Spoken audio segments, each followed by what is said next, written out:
بسم اللہ الرحمن الرحیم۔ سوشل میڈیا میں ایک شور مچا ہوا ہے کہ ایک بل پاس ہوا ٹرانسجینڈر کے نام سے۔ یہ بل در حقیقت خواجہ سراؤں کے متعلق ہے کہ ان کو ان کے حقوق دے دیے جائے، اور یہ بل آج کا بل نہیں ہے کہ ہم سمجھ رہے ہیں کہ یہ آج کا بل ہے، بلکہ یہ بل تو 2017 میں تیار ہوا اور 2018 کے اندر مذہبی جماعتوں کے علاوہ تمام جماعتوں نے اس کو منظور کیا۔ اب یہاں جو اسلام کی بات آتی وہ یہ ہے کہ اسلام خواجہ سرا کو ان کا حق دیتا ہے، اس لیے کہ وہ ضعیف لوگ ہیں، کمزور ہیں، اور اسلام میں خاص کر ضعفاء اور کمزوروں کی رعایت رکھی گئی، اور وہ رعایت یہ ہے کہ ان کو ان کا حق دے دیا جائے۔ جیسے کہ میرے اور آپ کا ایک بنیادی حق ہے کہ ہم پاکستان کی حکومت میں رہ کر نوکری کر سکتے ہیں، تو ان کا بھی حق ہے۔ جو تعلیم میرے اور آپ کا حق ہے، ان کا بھی حق ہے۔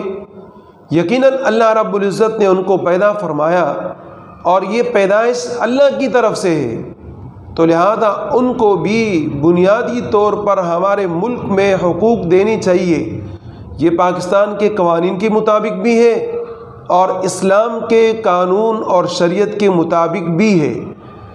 لیکن جہاں اس بل سے خرابی پیدا ہوتی وہ یہ ہے کہ دیکھیں، دنیا میں کہیں بھی اگر آپ بل بنائیں تو بل بنانے کے لیے ان کے ماہرین کو بٹھایا جاتا ہے۔ اب جیسے کہ خواجہ سرا کے متعلق یہ بل پاس کیا گیا، لیکن اس سے ہٹ کے اس کے اندر بڑی جو نقصانات اور خرابیاں آ رہی ہیں، اس کی بنیادی وجہ یہ ہے کہ خواجہ سرا کی بات سنی نہیں گئی۔ وہ یہ کہتے ہیں کہ ہمیں صرف کی اجازت نہیں چاہیے، وہ کہتے ہیں کہ ہمیں شادی کی اجازت نہیں چاہیے۔ ان کے زبان یہ بات ادا کر رہی ہے کہ ہمیں پاکستان کے اندر رہ کر ہمیں حقوق دیے جائے، اور جو حکومت نے بل پاس کیا اس سے نقصان یہ ہوتا ہے کہ کوئی آدمی اپنے آپ کو جو مرد ہے اور عورت محسوس کرے تو جا کے نادرا میں اپنا نام تبدیل کرا دے، اور بجائے مرد کے وہ عورتوں کے لسٹ میں لکھا جائے۔ اب ظاہر ہے کہ ہے تو مرد، لیکن آپ نے اس کو عورت بنا دیا، تو وہ جو عورت بن گئی اس کی ظاہر ہے کسی مرد کے ساتھ شادی ہوگی۔ جب شادی ہوگی تو ظاہر ہے کہ مرد کی مرد کے ساتھ شادی ہوگی، جو اللہ رب العزت کے قانون کے خلاف بھی ہے اور ایک لواطت والا عمل بھی ہے جو اسلام کسی بھی طریقے سے برداشت نہیں کرتا۔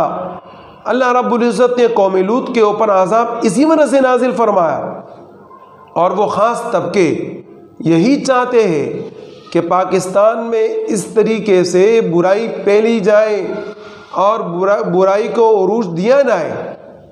اس لیے ہم یہ کہتے ہیں کہ خواجہ سرا کے متعلق جو ان کا حق ہے وہ یقیناً دیا جائے، لیکن اس حق کے زمرے میں فحاشی کو، بے حیائی کو نہ پھیلایا جائے کہ کوئی عورت کسی عورت کے ساتھ شادی کرے، کوئی مرد کسی مرد کے ساتھ شادی کرے، اور پاکستان میں رہ کر یہ تمیز نہ ہو سکے کہ کون مرد ہے کون عورت ہے۔ اللہ رب العزت نے جس کو جس فطرت کے اوپر پیدا فرمایا اس کو اس فطرت کا لحاظ رکھنا چاہیے، اللہ کے قانون کے خلاف نہیں جانا چاہیے۔